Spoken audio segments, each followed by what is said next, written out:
ನಿರ್ಮಾ ಅವರು ಹೇಳಿದಾಗ ನಾವು ಯಡಿಯೂರಪ್ಪನವ್ರು ಹೇಳಿದಂಗೆ ನಡ್ಕೋಬೇಕಾಗ್ತದೆ ಒಂದು. ಆದರೆ ಯಡಿಯೂರಪ್ಪನವ್ರು ಇದುವರೆಗೂ ಆ ಮಾತನ್ನು ಎಲ್ಲೂ ಹೇಳಿಲ್ಲ.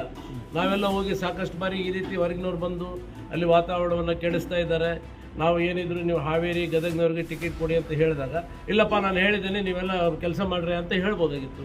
ಯಡಿಯೂರಪ್ಪನವ್ರು ಆ ರೀತಿ ಎಲ್ಲೂ ಹೇಳಿಲ್ಲ ಬಾಯಿ ಬಿಟ್ಟು. ಹಾಗಾಗಿ ಯಡಿಯೂರಪ್ಪನವ್ರ ಹೆಸರು ಹೇಳ್ಕೊಂಡು ಯಾರ್ಯಾರು ಏನೋ ಹೇಳ್ತಾರೆ ಅಂತ ಹೇಳಿದ್ರೆ ಅದಕ್ಕೆಲ್ಲ ನಾವು ಬಾಧ್ಯ ಆಗ್ತದೆ. ನಿಮಗೆ ಟಿಕೆಟ್ಗೆ ಬೇಡಿಕೆ ಇಟ್ಟಾಗ ಅವ್ರು ಏನು ಹೇಳಿದ್ರು? ನೋಡೋಣ ಅಂತ ಹೇಳಿ ನಾ ಹೇಳಿದೆ, ನಾನೀಗ ಸೋತಿದ್ದೀನಿ ಸರ್, ಮನೇಲಿದ್ದೀನಿ, ಅವಕಾಶ ಕೊಡಿ, ನಾನು ಕಾಂಟೆಸ್ಟ್ ಮಾಡ್ತೀನಿ, ಗೆದ್ಕೊಂಡ್ಬರ್ತೀನಿ ಅಂತ ಹೇಳಿದೆ. ಸರ್ ಒಂದು ವೇಳೆ ಕಾಂತೇಶ್ಗೆ ಟಿಕೆಟ್ ಕೊಟ್ಟರೆ ಸಪೋರ್ಟ್ ಮಾಡ್ತೀರಾ? ನೋಡೋಣ. ಬೊಮ್ಮಾಯಿಯವರಿಗೆ ಕೊಟ್ಟರೆ ಸರ್ ನೋಡೋಣ, ಅದು ವಿಚಾರ ಮಾಡಿ. ಈಗ ನಾವು ಹೇಳಿದ್ವಿ ಹಾವೇರಿ ಗದಗದವ್ರು ಅಂತ ಹೇಳಿದ್ವಿ. ಹಾವೇರಿ ಗದಗದವ್ರು ಆಗ್ಬೇಕಲ್ಲ, ಎಲ್ಲಿದೆ? ಹಾವೇರಿ ಗದಗ್ನವ್ರು ಬಿಟ್ಟಾದ್ರೆ ನಿಮ್ಮ ಬೆಂಬಲ ಇರಲ್ಲ. ಯಾರು? ಹಾವೇರಿ ಗದಗ್ನವ್ರು ಬಿಟ್ಟು ಟಿಕೆಟ್ ಆದರೆ ಈಗ ನಾನು ಎಲ್ಲ ಹೇಳ್ಬಿಟ್ರೆ ನಿಮಗೆ ಅದು ರುಚಿನೇ ಉಳಿಯಲ್ಲ.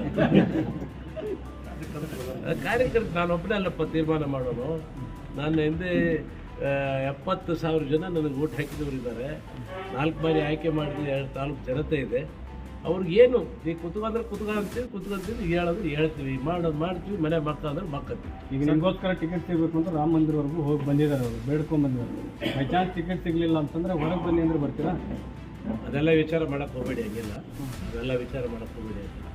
ಸರ್ ಈಗ ಮಾಧ್ಯಮದ ಮೂಲಕ ನೀವೆಲ್ಲ ಈಗ ಹೇಳ್ತಾ ಇದ್ದೀರಿ, ಎಚ್ಚರಿಕೆಯನ್ನು ಕೊಡ್ತಾ ಇದ್ದೀರಿ. ನಾನು ಎಚ್ಚರಿಕೆ ಯಾರಿಗೂ ಕೊಡ್ತಾ ಇಲ್ಲ. ಓಕೆ.